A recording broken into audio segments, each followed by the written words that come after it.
अब जब हम साइंस पढ़ाते हैं, हम एक तो अगर आप बच्चों से पूछो, मैं आपसे पूछूंगा कि साइंस कहाँ है, आप बोलेंगे बैग में है, क्योंकि हमारा ध्यान जाता है बुक पे, किताब पे। भाई साइंस इज एवरीवेयर। मान लीजिए मैं आपको बोलूंगा इस कमरे में कि इस कमरे में साइंस बताओ, अब 10 मिनट सोचेंगे कि साइंस कहाँ है इस कमरे में, सर ने तो नहीं रखी। बाहर से जो लाइट आ रही है फिजिक्स, बल्ब जल रहा है फिजिक्स, पंखा चल रहा है फिजिक्स, मेरी आवाज आप तक पहुंच रही है फिजिक्स, मैं यहां पर खड़ा हूं फोर्स ऑफ ग्रेविटी के कारण फिजिक्स, मेरा मास है फिजिक्स।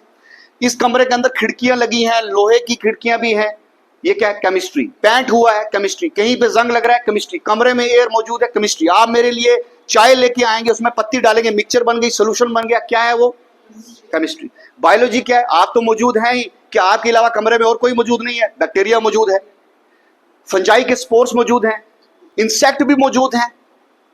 अगर आपने कोई प्लांट रख दिया है तो ये सारे का सारा यहाँ पे, मुझे बताइए, यहाँ पे फिजिक्स भी आ गई, केमिस्ट्री भी आ गई और बायोलॉजी। हमारी आंख खुलती है तो साइंस शुरू होती है और रात को सोने तक साइंस चलती है। आप जब भी उठ के अपने वॉशरूम में जाएं, आप चाहे नहाएं, आप स्कूल के लिए आए, घर में खाना बनाएं, जो भी एक्टिविटी आप करते हैं उस साइंस के साथ कहीं ना कहीं जुड़ी, कहीं ना कहीं नहीं, मैं कहता हूं पूरी तरह के जुड़ी है।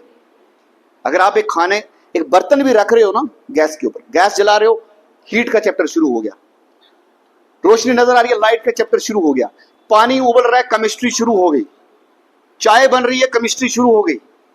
अब आप खा के मुंह में डाल रहे हो तो केमिकल रिएक्शन अंदर शुरू हो गई। ठीक है, हम हवा से सांस ले रहे हैं तो एक रेस्पिरेशन प्रोसेस बायोलॉजी का शुरू हो गया, ये सांस अंदर जाके फूड तोड़ रहा है तो ये कर रहा है काम। तो ये अगर हम ये सोचे कि साइंस को इतने छोटे नजरिए से लेके, हाँ ये बस किताब में ही कुछ गई है, ये मेरे बैग में है, ये स्कूल जाऊंगा तो साइंस इज एवरीवेयर।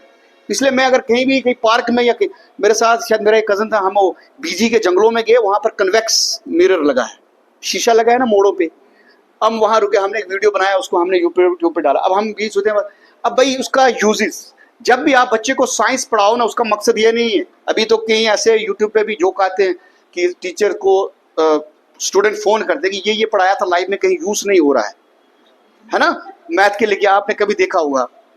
तो इसलिए जो भी आप चीज पढ़ाएं उसका कनेक्ट करें लाइफ के साथ। अभी हम जो पढ़ेंगे इसका कनेक्ट करते जाएंगे।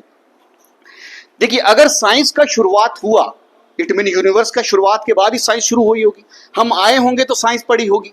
तो इसलिए यूनिवर्स को पढ़ना पहले हमारे लिए जरूरी है। व्हाट इज यूनिवर्स, क्या है और यूनिवर्स में क्या आता है। देखिए, यूनिवर्स में हमारे पास क्या आता है, सभी गैलेक्सीज आती हैं। देखिए, यूनिवर्स में शुरुआत से लेके चलें, सबसे पहले आप तरतीब ऐसे पकड़ेंगे, स्पेस, फिर आएगा टाइम, स्पेस भी एक चीज है, टाइम भी एक चीज है। स्पेस, टाइम, गैलेक्सी, गैलेक्सी के अंदर solar system, star, asteroid, comet, meteoroids, black hole भी आएंगे, सुपरनोवा भी आएगा, उसके बाद हमारे पास लाइट भी आएगी, ठीक है। फिर कुछ चीजें बनेंगी तो atom and molecule, living organism, dark matter, dark energy, ये सारी चीजें किसमें आ रही हैं, यूनिवर्स में। अब इसके बाद का स्लाइड पे गौर करेंगे आप,